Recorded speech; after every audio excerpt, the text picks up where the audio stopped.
Kondisi work from home membuat aktivitas kita sebagian besar dilakukan di depan komputer. Memiliki ruang kerja yang terpisah dari kamar itu dapat membantu memberikan suasana yang berbeda dari kamar tidur dan meminimalisir distraksi yang mungkin terjadi. Terlebih kalau misalnya tempat kerjanya kayak gini. Sehingga gue memutuskan untuk membuat workspace sendiri. Ada beberapa batasan yang gue tentukan di project ini seperti bisa dikerjakan sendiri, material yang mudah untuk didapat, instalasinya gampang, dan tentunya hemat biaya.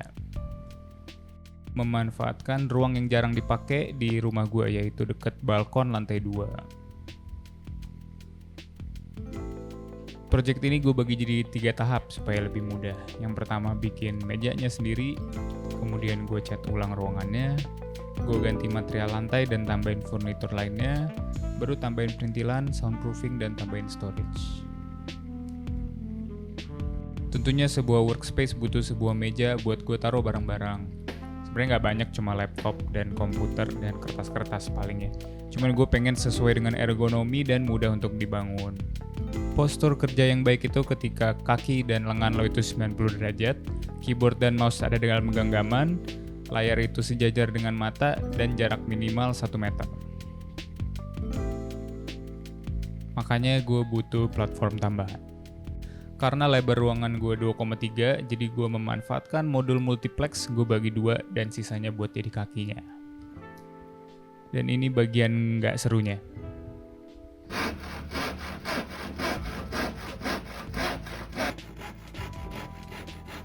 Sebenarnya kerjaan kayak gini tuh mudah kalau misalnya punya alat listrik, tapi karena mahal dan di rumah nggak punya, jadi pakai cara konvensional, pakai tenaga dan kesabaran. Instalasi ke ruang itu dibantuin oleh bokap dan pekerjaannya cukup mudah, sampai akhirnya menemukan masalah bahwa ruangannya itu nggak persis 90 derajat. Jadi banyak trial and error yang terjadi dalam proyek ini. Dan ternyata ngedempul dan amplas sebuah bidang 2 meter itu nggak mudah dan makan waktu yang lama. Ngasih pelitur ke kayu itu merupakan sebuah bagian yang satisfying sih kayak gini.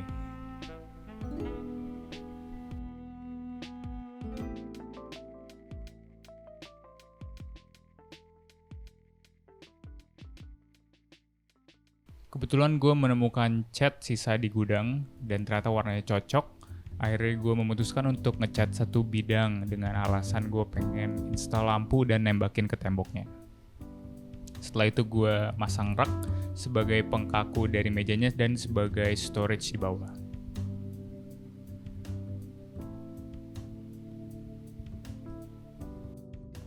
Setelah semua bagian meja udah dipasang, mulai instalasi lampu.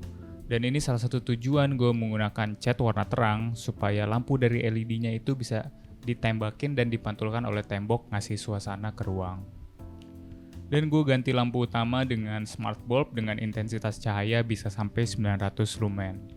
Karena dia smart, jadi semua bisa dikontrol dari smartphone, tablet, smartwatch, segalanya bisa sebenarnya.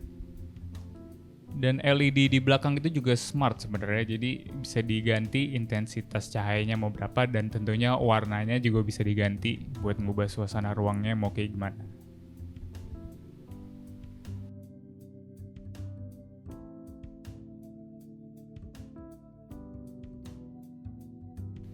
Tentunya ada work light kecil di samping buat ngebantu kalau misalnya butuh buat baca atau ngegambar di malam hari.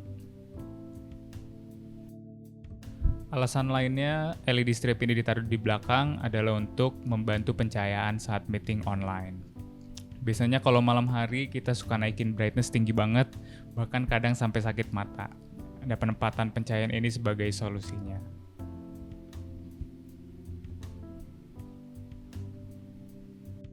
Pada akhirnya meja ini juga nggak sempurna, ada beberapa kekurangan dari limitasi alat dan biaya. Cuma untuk kegiatan sehari-hari ini udah sangat cukup dan lumayan bisa dibikin sendiri dan memberikan suasana yang berbeda dari kamar. Bonus tambahan kalau gue nyalain mode RGB-nya bisa selaras dengan PC gue. Jadi kalau misalnya ngelihat itu warnanya sinkron dan ya gamer banget. Cuman gue nggak ngefans banget sih dengan RGB, gue lebih suka rotasi antara dua warna yang soft kayak gini buat nemenin kerja. Kesimpulannya, punya ruang kerja yang terpisah dari kamar tidur itu dapat membantu mengganti suasana supaya nggak bosan-bosan amat di kamar dan nggak stres di satu ruang yang sama terus setiap hari.